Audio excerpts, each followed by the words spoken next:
혹시 좋은 의사와 다정한 직장 상사 가운데 누가 더 질병 예방에 도움이 된다고 보십니까? 실생활에 도움이 되는 책 함께 읽어보는 시간이죠. 주경야독 성신여자대학교 겸임교수이자 북튜버 이시안 작가와 함께하겠습니다. 안녕하세요. 네, 안녕하세요. 이거 질문에다 답변부터 지금 듣고 싶은데요.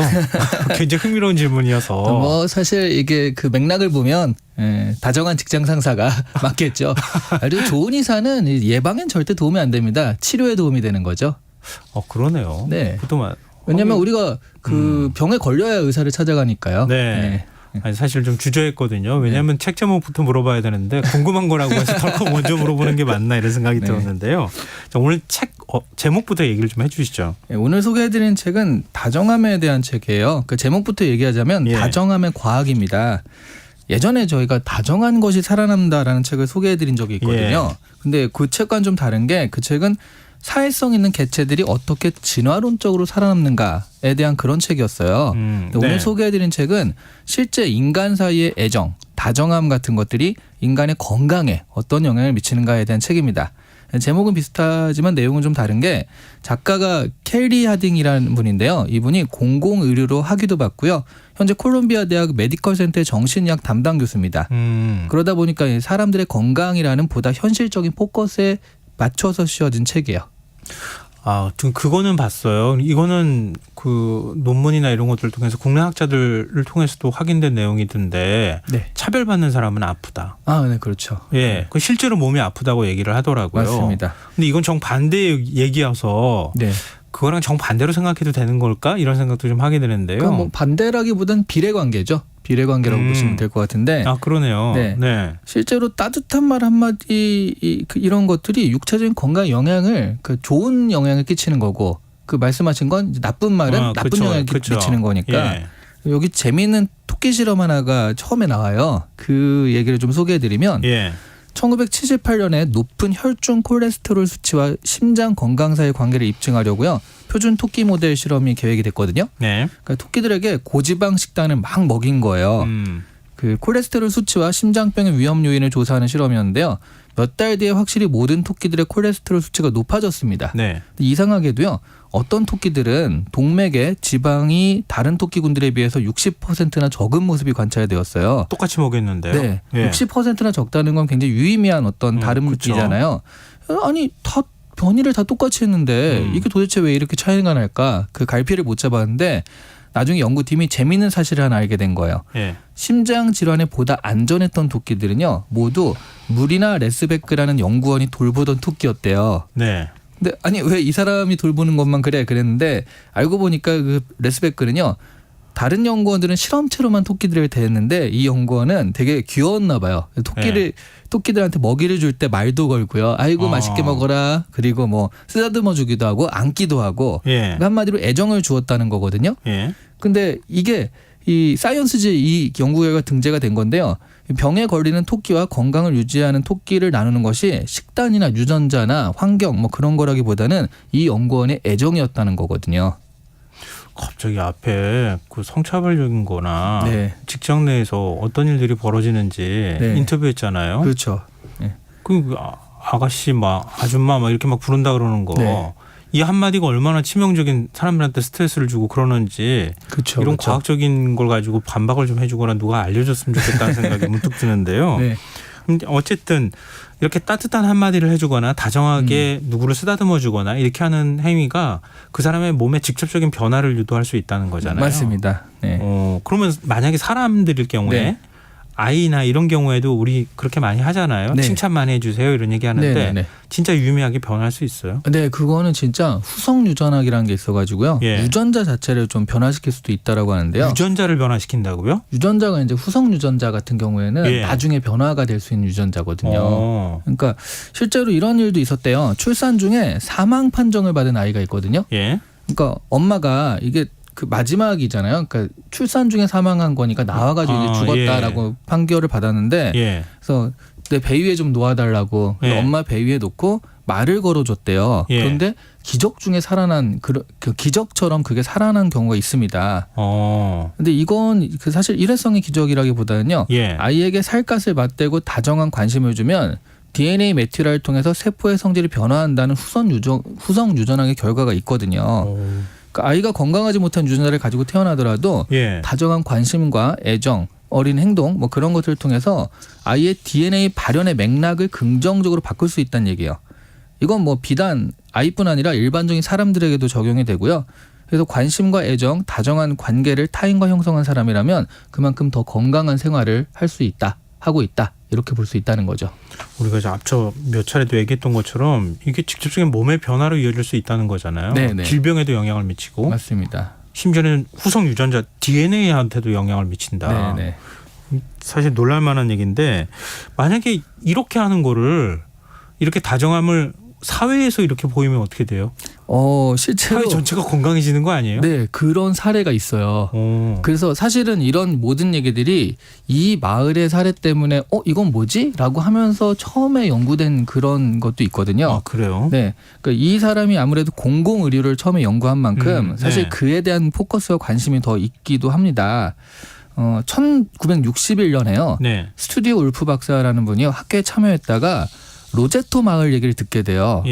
로제토 마을에서는요, 심장 질환으로 사망한 사람도 없고요, 위궤양 같은 증세가 나타나는 사람도 없고, 그리고 대부분 그 특별한 사건이 없으면요, 대부분 그냥 늙어서 죽는다는 거예요. 병들어 사망하는 경우가 거의 없다라는 마을을 듣게 됩니다. 아니 무슨 그게 신화에서 나오는 환상적인 마을이야. 그래가지고 이 울프 박사가요, 이거 뭐지 하고 그 로제토 마을로 가요. 그리고 그 사람들의 비밀을 좀 찾아보려고 뭐 여러 가지 연구를 했을 거 아니에요. 근데 아무리 찾아도요, 아니 무슨 식단도 똑같고 뭐 유전자 검사를 해도 그냥 평균적인 미국 사람들과 하등 다를 게 없다. 도대체 왜 그런가? 그 되게 처음에는 좀 궁금했는데 나중에 보니까요, 그 마을에 이제 계속 있게 되잖아요. 그거 연구하기 위해서 있게 되면서 알게 된 사실이요, 동네 사람들이 길거리에서 자연스럽게 대화를 나누고 친구들과 현관에 나와 앉아서 이야기를 해요. 그리고 아이들은 조부모님들과 시간을 보냈고 가족들은 다 같이 모여서 식사를 합니다. 그러니까 이게 사회적 연대감이 굉장히 강한 공동체였다는 거예요. 그런 것이 결국 이 로제타 마을에 병이 없었던 원인이다라고 얘기를 하고요. 근데 나중에 좀 대조군 실험을 한 건 아닌데 이상하게도 어쨌든 이 마을에도 산업화가 진행되어서 공동체 의식과 연대 의식이 깨지면서요, 30년이 지나니까 이 마을도 다른 마을과 비슷하게 되었다고 합니다. 이런 결과들을 통해서 1대1의 다정한 관계가 확장된 그런 사회적 연대 의식으로 갈 수 있다. 그리고 그것이 건강하고 장수하는 사회가 될 수 있다라는 것들을 알게 된 거죠. 우리나라가 OECD 조사한 거 보면 사회적 신뢰도나 이런 게 되게 낮게 나오잖아요. 네, 맞습니다. 사회 갈등 지수는 전 세계에서 제일 높은 걸로 나오면 이거 뭐예요? 우리 병이 다 이런 데서 시작되는 거예요? 그런 생각이 문득 드는데요. 그래서 시름시름 아프잖아요. 사회생활 오래 하고 직장 오래 다니면 어딘가가 그런데 이제 병원에 가면 아무 데도 아픈 데가 없다고 하는데 근데 뭔가 좀 피곤하고 아프고 막 그러잖아요. 우리 사회 여러 가지 병리 현상 나타나는 게 다 이런 데서 시작되는 거 아닐까라는 뭐 추측을 하게 되는데, 그러니까 우리 직장집 이러고 살잖아요. 대부분 직장인들은. 그러면 집에서도 중요하겠지만 직장에서 삶이 굉장히 중요하잖아요. 그렇죠. 집에서는 이제 잠자는 시간이 많으니까 시간상 집에서 많이 보내더라도 실제로 우리가 깨어가지고 그렇죠. 일상에 많은 시간을 보내는 게 직장이니까요. 건강에 큰 변수가 되는 게 맞습니다. 이것도 그 2018년에 네이처지에 소개된 논문에서 그런 얘기가 나오는데요. 전 세계 170만 명을 대상으로 조사한 결과가요, 연수익으로 6만에서 7만 5천 달러 이상이 넘어가면요, 한국 돈은 한 7천에서 8천만 원 정도 연봉을 받으면 연봉이 더 이상 행복에 영향을 미치지 못한다고 합니다. 그러니까 1억 5천 받으나 8천 받으나 내가 느끼는 행복감은 좀 비슷한 거예요. 근데 그러면 다른 것들 무엇이 관계되냐? 행복감이 그게 존중, 관계, 성취감 같은 것들과 연관이 된다는 거죠. 그리고 그래서 이런 것들을 추구하는 것이 연봉보다 이런 걸 추구하는 게 장기적으로는 건강 면에서도 안전한 방법이 된다. 뭐 이런 얘기인데요.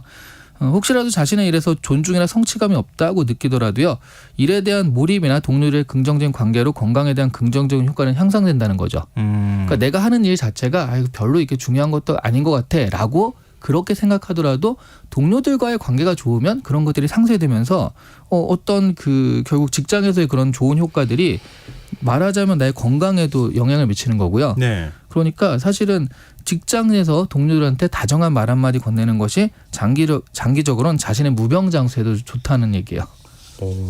근데 이런 요인 말고 또 다른 요인이 있습니까? 네, 그 뭐 교육의 정도나 동네 환경, 이웃 등 건강에 영향을 미치는 요인이 많아요. 예. 근데 여기에 공정성 문제도 있다라는 거죠. 아까 말씀하신 예. 차별의 문제이거든요. 예. 그래서 인종차별이나 성차별 같은 상황과 마주치게 되는데요.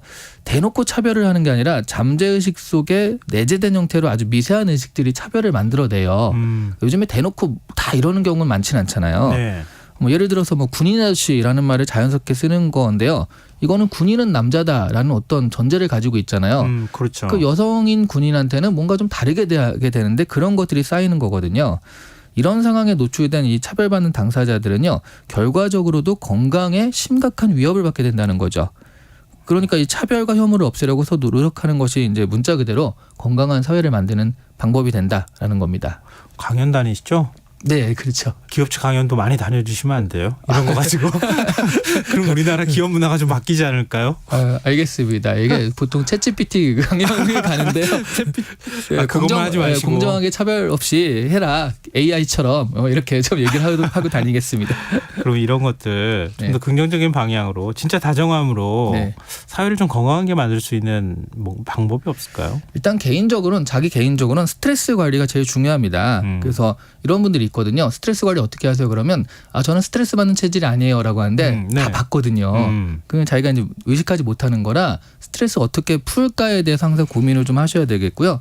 사회적으로는 그 사회적 연결이나 공동체 케어 같은 방법들을 찾아내서 장려해야 되는 거죠. 뭐 예를 들어 요즘에 독서 모임 같은 거 많이 하는데요. 네네. 그런 것들에 참여하고 공동체 운동에 참여하고 그런 것들 그리고 커뮤니케이션에 대한 훈련이 좀 있어야 되고요. 서로 간에 그 커뮤니케이션을 원활하게 되면 신뢰가 좀 쌓일 거 아니에요. 그래야지 사회적 유대를 형성하니까 그런 부분에 대해서 내가 서툴다 하면은 훈련이 좀 필요합니다. 이런 것들이 좀 더 많이 이루어지면 우리 사회의 갈등 요인들이 많이 사라질 것 같은데 말이죠. 맞습니다. 자, 우리가 지금 이 책 읽어야 하는 이유 마지막으로 말씀해 주신다면요. 네, 누구나도 가족 구성원 중에 하나씩은 문제가 있잖아요. 건강이든 뭐 정신적으로든. 근데 그 구성원이 그런 문제를 일으켰을 때 사실 조금 더 다정하게 관심을 기울였으면 조금 더 나은 방향의 결과가 있지 않을까 돌아보게 하는 책이기도 했고요. 그리고 다정함의 과학에서 저자가 우리 모두는 자기 자신과 타인의 건강을 더 좋게 만들 능력을 가지고 있다라고 말하는 거죠. 그러려면 우리가 의지를 가지고 다정함, 공정함, 연민 이런 것들을 베풀어야 한다라고 말합니다. 그래서 이 책을 읽으면 이런 행동을 우리가 할 이유를 좀 더 구체적으로 얻을 수 있을 것 같습니다. 휴대전화 뒷자리 729 있으시는 청취자분께서요. 직장까지 갈 것도 없어요. 세상이 궁금해서 뉴스만 켜도 스트레스가 막 쌓입니다. 이렇게 얘기하시는데 이거 어떡하죠? 마지막 멘트라도 좀 다정하게 진행자님 해주시면 좀 알겠습니다. 괜찮을 것 같습니다. 네. 다정함을 가지고 있는 시사야 방송하도록 노력하겠습니다. 목소리가 다정한데요 벌써. 네. 자, 주경야도 지금까지 북튜버 이시안 작가와 함께했습니다. 고맙습니다. 네, 감사합니다. KBS 라디오 김성환의 시사 1부 순서 여기까지 하겠습니다. 전 11시 정각 2부에 다시 오겠습니다.